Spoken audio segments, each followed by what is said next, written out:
Seja bem-vindo ao DRN Audiolivros. Se não for inscrito ainda, peço que se inscreva no nosso canal. Acompanhe os nossos audiolivros aí. A gente tem bastante conteúdo. Se você deseja um livro e não tiver no canal ainda, deixa nos comentários aí que eu sempre faço uma lista e tento ir atrás assim que possível. Se quiser nos dar uma força, a gente tem o Apoia-se, o Seja Membro e também o Pix. Sempre fica na descrição do canal e na descrição dos vídeos. E muito obrigado por estar acompanhando a gente nessa jornada. E vamos para as nossas leituras. Capítulo 2. Saidin. Com o rosto sem expressão, a mulher Tuat Han olhou para o estandarte que parou de balançar. Depois voltou a atenção às pessoas em volta da fogueira. Em especial a criatura que lia, o sujeito que tinha uma vez meia a altura de Perrin e o dobro da largura. Tem um Ogier aqui. Eu nunca pensei. Ela sacudiu a cabeça. Onde está Moiraine Sedai? Falava como se o estandarte do dragão nem estivesse ali. Perrin apontou para a cabana tosca na subida da encosta, no extremo oposto do vale. Com as paredes e o teto inclinado feito de troncos brutos, era a maior delas, embora não fosse muito grande. Talvez apenas grande o bastante para ser chamada de choupana em vez de cabana. É ali que ela fica, ela e Lan, seu guardião. Depois que você beber algo para esquentar. Não, preciso falar com Moiraine. Ele não se surpreendeu. Todas as mulheres que chegavam insistiam em falar com Moiraine imediatamente e a sós. As informações que a Aes Sedai escolhia compartilhar com o restante do grupo nem sempre pareciam tão importantes, mas as mulheres eram como um caçador que persegue o último coelho do mundo para a família faminta. A velha pedinte, quase congelada, recusara cobertores e um prato cozido quente e fora se arrastando até a cabana de Moiraine, de pés descalços na neve que ainda caía. Leia deslizou para fora da janela e entregou as rédeas a Perrin. Pode alimentá-la? A mulher afagou o nariz da égua malhada. Pieza não está acostumada a me conduzir por terrenos tão severos. A comida ainda está escassa, respondeu Perrin, mas daremos a ela o que pudermos. Leia assentiu e saiu correndo encosta acima, sem dizer outra palavra, suspendendo as saias verdes vivo com um manto avermelhado de bordados azuis esvoaçando atrás de si. Perrin desceu da cela e trocou algumas palavras com homens que chegaram para levar os cavalos. Entregou o arco ao que levou o galope. Não. Além de um corvo, não tinham visto nada que não montanhas e a mulher. Tuat Han. Sim. Haviam matado o corvo. Não. Ela não contara nada do que estava ocorrendo fora das montanhas. Não. Ele não fazia ideia se iriam embora logo. Ou algum dia, acrescentou para si mesmo. Moiraine nos fizera ficar ali o inverno inteiro. Os Shenarandos não achavam que era ela quem mandava, não ali, mas bem sabia que a Aes Sedai, de um jeito ou de outro, sempre acabavam conseguindo o que queriam. Ainda mais Moiraine. Depois de acomodar os cavalos no estábulo tosco feito de troncos, os cavaleiros foram se aquecer. Perrin jogou o manto nas costas e aproximou as mãos do fogo, agradecido. O grande caldeirão, que, pelo estilo, devia ter sido feito em Baerlon, emanava aromas que lhe davam água na boca havia algum tempo. Parecia que alguém tivera sorte na caça hoje. Raízes grumosas giravam em outra fogueira próxima, exalando um cheiro suave de nabo assado. Ele franziu o nariz e concentrou-se no cozido. Cada vez mais, acima de tudo, queria carne. A mulher vestida de homem olhava para Leia, já quase desaparecendo para dentro da cabana de Moiraine. O que está vendo, Min? Perguntou Perrin. Ela se aproximou dele, com os olhos escuros aflitos. Ele não entendia por que a moça insistia em usar calças em vez de saias. Talvez fosse porque a conhecia, mas não entendia como alguém poderia olhar para ela e ver uma jovem de boa aparência em vez de uma bela mulher. A latoeira vai morrer, respondeu baixinho, observando os outros perto das fogueiras. Ninguém estava perto o suficiente para ouvir. Ele ficou paralisado, pensando no rosto amável de Leia. Ah, luz. Os latoeiros não fazem mal a ninguém. Sentiu frio, apesar do calor do fogo. Que me queime. Preferia não ter perguntado. Mesmo as poucas da Sedai que sabiam das visões não compreendiam o que me fazia. Era comum que ela visse imagens e auras ao redor das pessoas, e algumas vezes sabia até interpretar seu significado. Mazuto veio mexer o cozido com uma grande colher de pau. O Shinarano olhou para eles, depois pôs o dedo ao lado do nariz comprido, deu um largo sorriso e saiu. Sangue e cinzas, murmurou Min. Ele deve ter deduzido que somos namorados trocando cochichos ao pé do fogo. Tem certeza? Perguntou o Perrin. Ela ergueu as sobrancelhas para ele, que acrescentou depressa.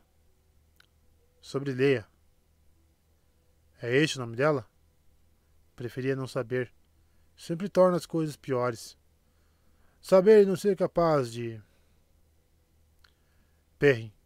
Eu vi o rosto dela pairando por cima do ombro, banhado em sangue, os olhos vidrados. Nada pode ser mais claro que isso. Ela estremeceu e esfregou as mãos com força. Luz, queria ver mais coisas felizes. Parece que não acontece mais.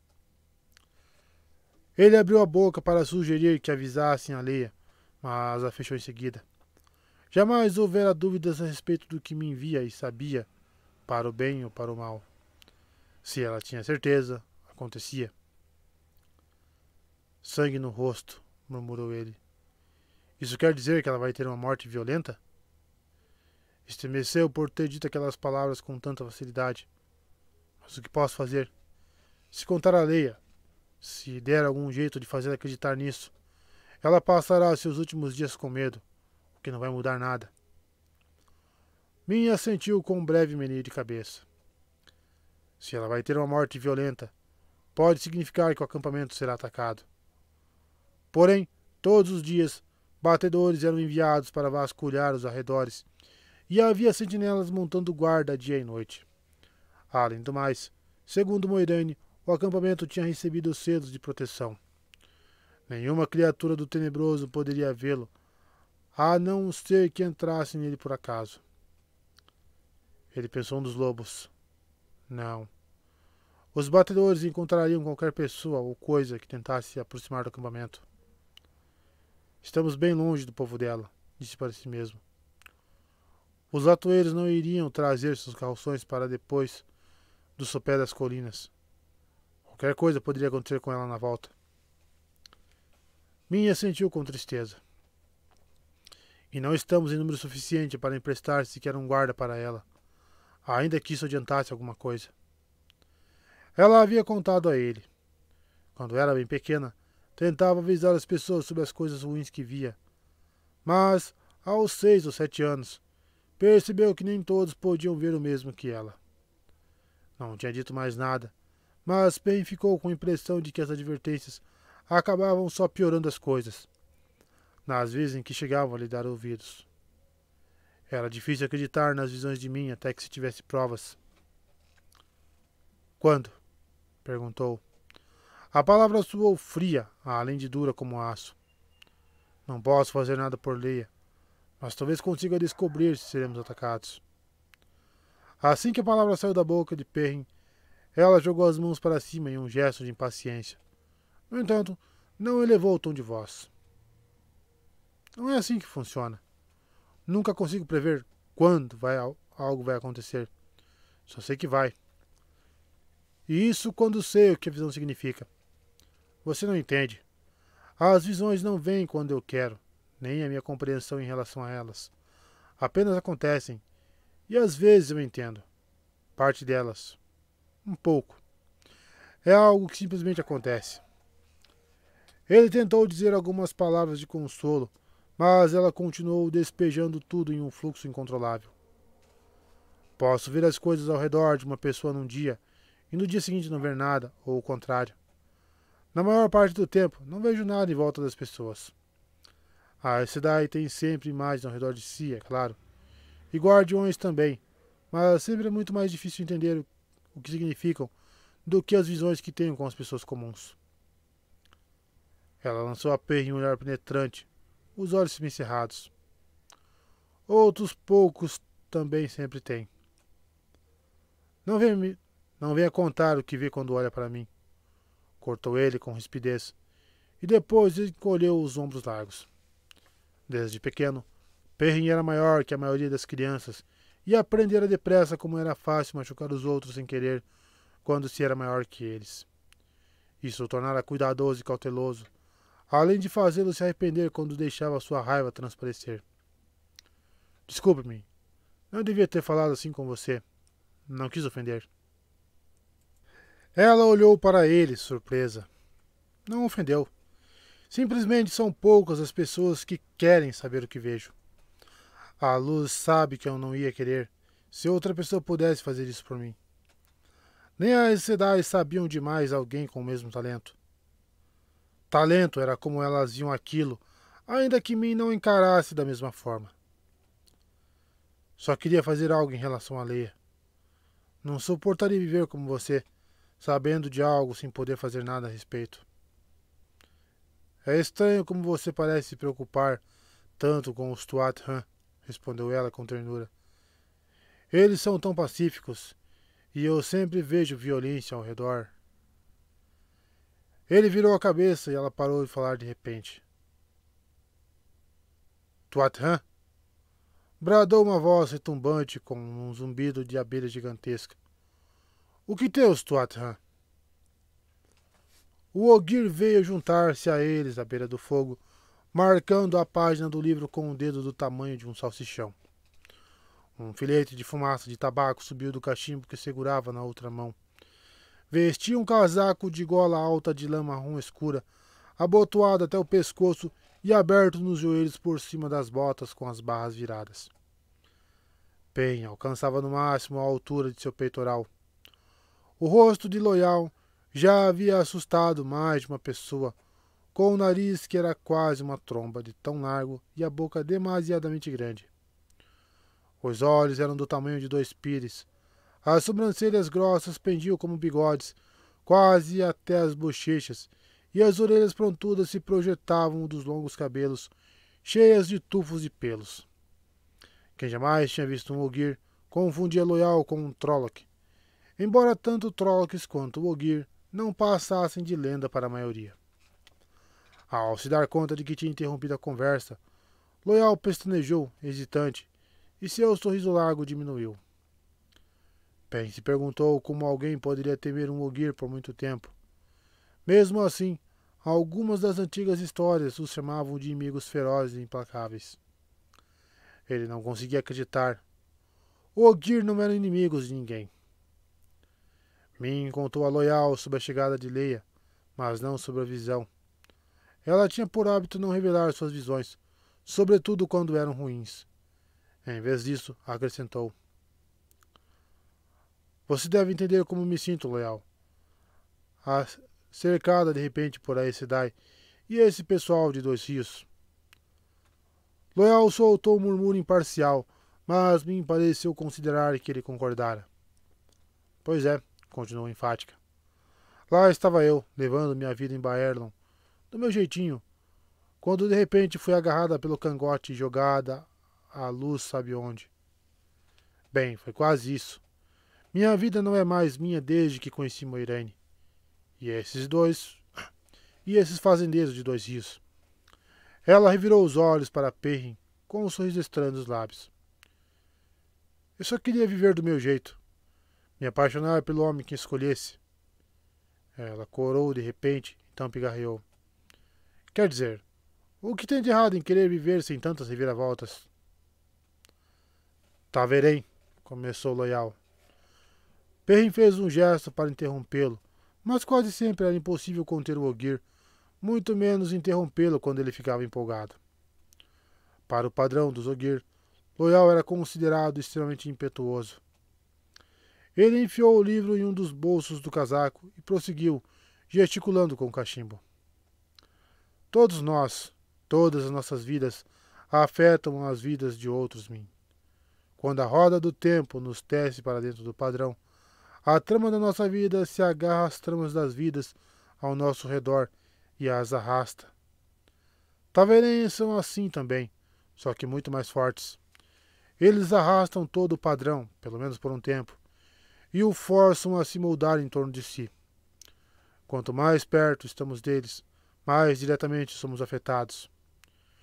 Dizem por aí que um sujeito que estivesse na mesma sala que Arthur Asa de Gavião era capaz de sentir o próprio padrão se reorganizando. Não sei o quanto disso é verdade, mas já li que era. No entanto, isso não funciona só em uma via. Os próprios Taverens são tecidos com uma trama mais justa que o restante de nós, com menos escolhas. Perrin fez uma careta. Com bem menos escolhas que mais fariam diferença. Min jogou a cabeça para trás. Eu só queria que eles não fossem tão... Taverem o tempo inteiro, droga. Taverem puxando de um lado, a cidade interferindo em tudo do outro. Que chance tem uma mulher como eu? Loial deu de ombros. Muito poucas, imagino, enquanto estiver perto de Taverem. Como se eu tivesse escolha, resmungou Min. Foi sorte sua, ou azar, dependendo do ponto de vista. Acabar não com um, mas 3 Taverem. Rand, Mat, Perrin. Eu vejo como extrema sorte, e veria dessa forma mesmo que não fossem meus amigos. Acho até que eu deveria... O Ogier olhou para eles, sentindo-se encabulado de repente, as orelhas tremelicando. Prometem que não vão rir? Acho que eu deveria escrever um livro sobre isso. Ando tomando notas. Minha abriu um sorriso amistoso e as orelhas de Loial se eriçaram outra vez. Isso é incrível, disse ela. Mas alguns de nós nos sentimos como marionetes nas mãos desses Taverem. Eu não pedi isso, interrompeu Perrin bruscamente. Não pedi. Ela o ignorou. Foi isso que aconteceu com você, Loial? É por isso que viaja como Irene? Sei que os Ogier quase nunca deixam seus pousos. Será que um desses Taverem acabou arrastando você?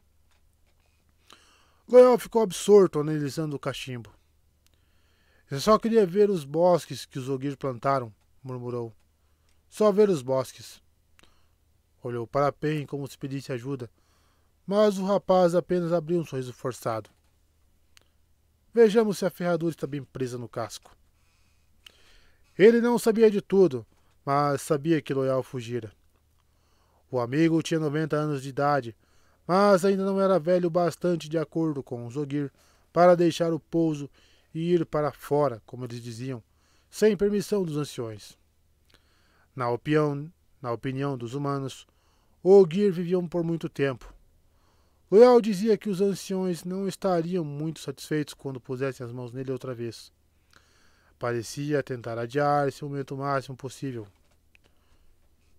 Os Shienarandos começaram a se alvoroçar, e alguns homens se levantaram. Rand estava saindo da cabana de Moiraine. Mesmo àquela distância, Perrin conseguia enxergá-lo com clareza. Um jovem de cabelos avermelhados e olhos cinzentos. Sua idade era a mesma de Perrin, e ele era meia cabeça mais alto, além de mais magro, embora ainda de ombros largos. Espinhos dourados bordados subiam pelas mangas do casaco vermelho de gola alta, e no peito do manto escuro estava a mesma criatura do estandarte, a serpente de 4 pernas e juba dourada. Rand e ele haviam crescido juntos como amigos. Ainda somos amigos? Podemos ser? Agora? Os Shienarandos se curvaram, todos ao mesmo tempo, em uma mesura, cabeças erguidas e mãos nos joelhos.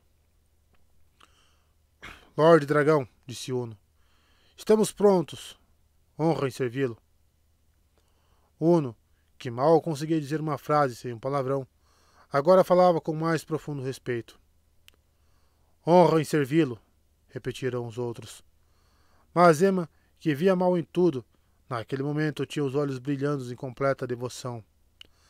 Hagan e todos os outros aguardavam qualquer comando que Rand tivesse o prazer de emitir. Do alto da encosta, Rand os encarou por um instante. Depois virou-se e desapareceu por entre as árvores. Andou discutindo com Moiraine de novo, disse-me baixinho. Dessa vez, o dia inteiro. Perrin não se surpreendeu, mas ainda ficava um pouco chocado. Discutir com uma Aes Sedai. Todas as histórias da infância lhe voltavam à memória. A Aes Sedai, que moviam cordéis escondidos e faziam tronos e nações dançarem. A Aes Sedai, cujos presentes eram sempre iscas, presentes cujo preço pareciam sempre menor do que se esperaria, mas acabava sempre se revelando maior do que se imaginava. A Aes Sedai, cuja raiva era capaz de abrir o chão e invocar raios. Algumas histórias não eram verdade hoje, ele sabia. Porém, ao mesmo tempo, não se contava nem a metade delas. É melhor eu ir até lá, disse. Depois de discutirem, ele sempre precisa de alguém para conversar. Além de Moiraine e Lan, apenas eles três, Min, Loial e ele, não encaravam Rand como alguém mais importante que um rei. E Perrin era o único dos três que ele conhecia de outros tempos. Ele subiu a encosta, parando apenas para olhar a porta fechada da cabana de Moiraine. Leia estava lá e Lan também.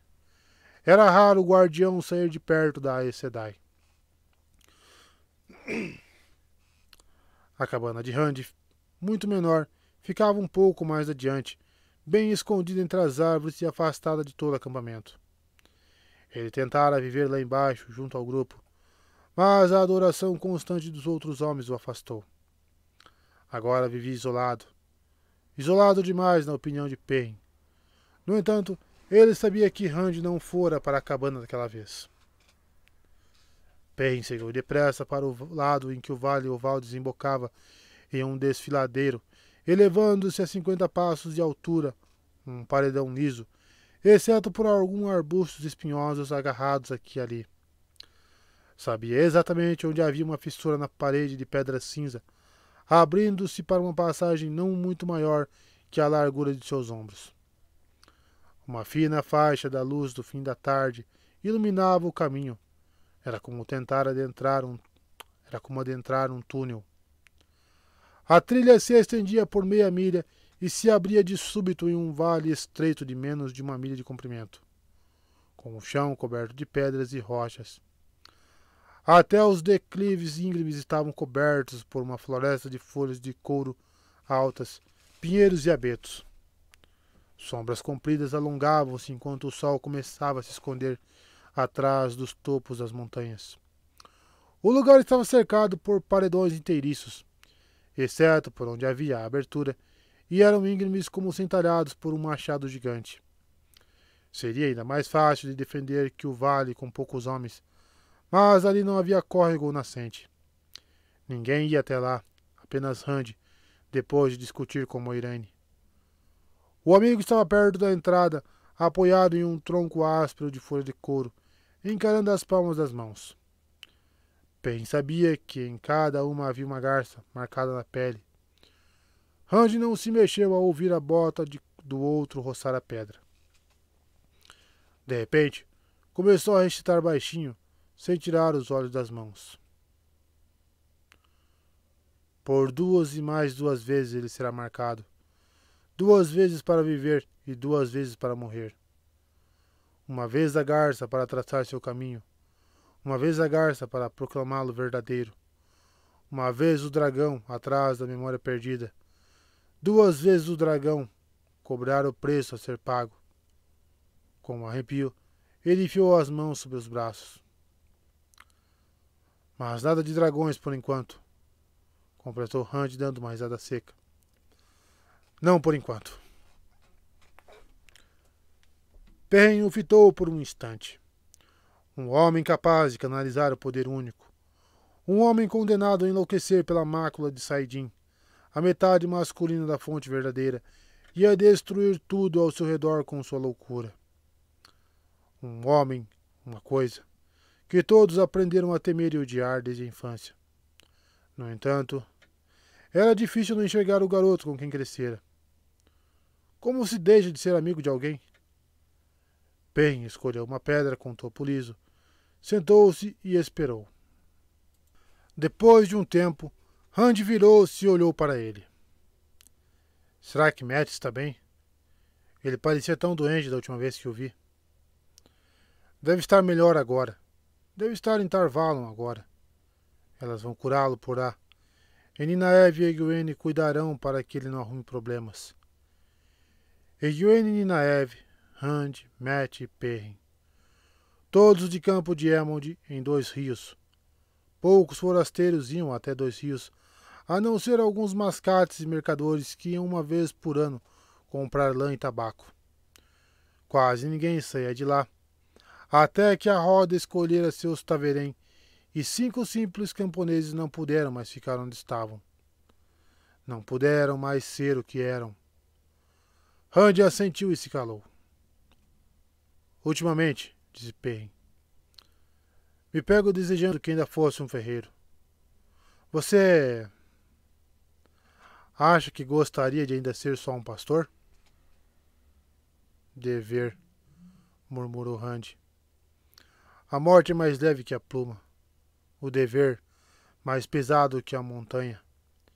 É o que dizem em Shianar. O tenebroso está se agitando. A última batalha se aproxima. E o dragão renascido enfrentará o tenebroso na última batalha, ou a sombra se abaterá sobre tudo. A roda do tempo será destruída. Cada era será recriada à imagem do tenebroso. Eu sou o único. Ele soltou uma risada desconsolada, sacudindo os ombros.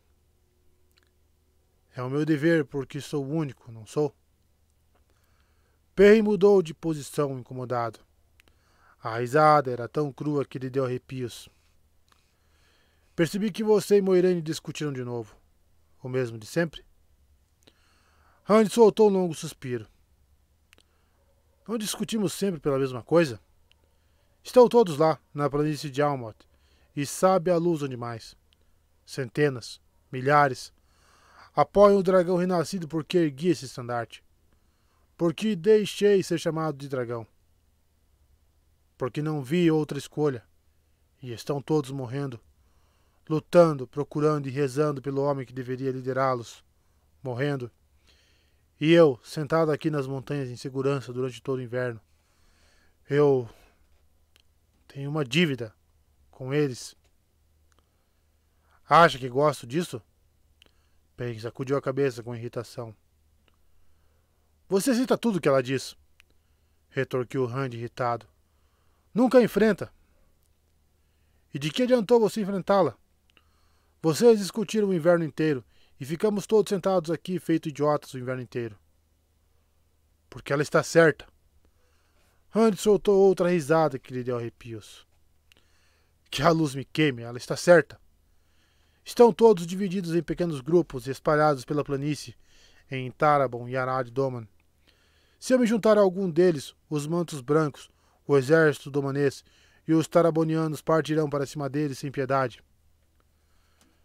Perrin quase soltou uma risada, confuso. Se concorda com ela, por que, pela luz, vocês discutem o tempo todo? Porque preciso tomar alguma atitude. Ou então, vou acabar explodindo feito um melão podre. Tomar que atitude? Se escutar o que ela diz... Rand não deu a Perrin a chance de dizer que ficariam ali para sempre. Moiraine diz. Moiraine diz. Rand levantou-se de supetão, apertando a cabeça com as mãos. Moiraine sempre tem uma opinião a respeito de tudo. Moiraine diz que não devo ir até os homens que estão morrendo em meu nome. Moiraine diz que saberei qual é o próximo passo, porque o padrão vai me forçar a tomá-lo. Moiraine diz. Mas ela nunca diz como vou saber. Ah, não. Isso ela não sabe. Ele abaixou as mãos e se virou para Perrin, a cabeça inclinada e os olhos semicerrados. Às vezes sinto que Moirene está guiando meus passos como se eu fosse um garanhão taireno, como em uma exposição. Você sente isso? Perrin passou uma das mãos pelos cabelos desgrenhados. Seja lá o que estiver empurrando ou puxando, sei que é o inimigo, Rand. Balsamon, disse o amigo calmamente. Um nome antigo para o tenebroso. Na língua dos Trollocs quer dizer coração das trevas. E eu preciso enfrentá-lo, Perrin. Ele fechou os olhos e contorceu o rosto em uma careta que era metade sorriso, metade sofrimento. Que a luz me ajude. Metade do tempo eu desejo que aconteça logo, que tudo termine de uma vez, e a outra metade. Quantas vezes será que vou poder? Luz, ele me puxa com tanta força. Se eu não conseguir, se não... O chão tremeu. Rand? Perguntou Perrin preocupado. Rand estremeceu. Apesar do frio, havia suor em seu rosto. Ainda tinha os olhos bem fechados. Ah, Luz, gemeu. Puxa com tanta força. De repente, o solo abaixo de Perrin se moveu e um grande estrondo ressoou pelo vale. Parecia que de repente o chão não estava mais sob seus pés. Ele caiu, ou foi a terra que saltou ao seu encontro. O vale tremeu como se uma mão gigante tivesse descido do céu para arrancá-lo da terra. Ele agarrou-se ao chão, enquanto a mão tentava jogá-lo como uma bola. Pedregulhos saltaram, rolando diante de seus olhos, e ondas de poeira subiram. Rand! O grito se perdeu em meio ao estrondo ensurdecedor. A cabeça de Rand continuava jogada para trás, os olhos ainda bem fechados. Ele não parecia sentir o tremor do chão que o balançava de um lado para outro. Não importava o quanto se sacudisse, jamais perdia o equilíbrio. Perrin não tinha certeza, com tudo tremendo tanto, mas pensou ter visto um sorriso triste no rosto de Rand. As árvores se debatiam e a folha de couro de repente se partiu em duas. O maior pedaço do tronco caiu a menos de 3 passos de Rand. Ele mal percebeu, assim como mal percebia todo o resto. Perrin lutou para encher os pulmões de ar. Rand, pelo amor da luz, Rand, pare com isso! Tão de repente quanto havia começado, tudo terminou. Um galho enfraquecido de um carvalho mirrado se partiu, produzindo um estalo agudo. Perrin levantou-se devagar, tossindo. A poeira estava suspensa no ar, partículas brilhantes sobre os raios do poente. Rand, naquele momento, olhava para o nada, arfando como se estivesse acabado de correr 10 milhas. Aquilo nunca havia acontecido antes, nem qualquer coisa minimamente parecida. Rand, começou a dizer Perrin, medindo as palavras. O que... O rapaz ainda tinha um olhar perdido ao longe. Está sempre lá, me chamando, me puxando.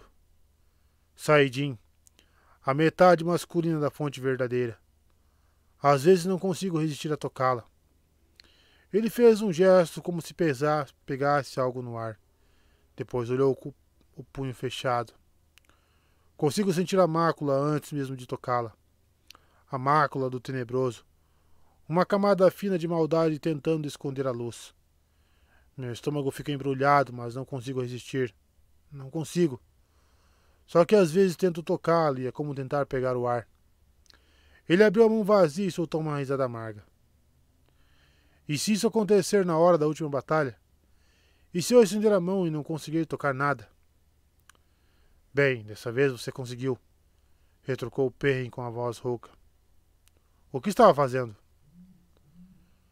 Rand olhou em volta como se visse tudo pela primeira vez. A folha de couro caída, os galhos quebrados. Perrin notou, surpreso, que pouco estrago fora feito. Esperava ver enormes rasgões na terra. O paredão de árvores estava quase intacto. Foi sem querer. Era como se eu estivesse tentando abrir uma torneira e, em vez disso, a puxasse inteirinha para fora do barril. Eu me senti cheio. Precisava descarregar de alguma forma antes que me destruísse, mas não queria que fosse assim. Perrin sacudiu a cabeça. De que adianta dizer a ele para não tentar fazer aquilo de novo? Ele tem tanta noção do que faz quanto eu. Contentou-se em falar.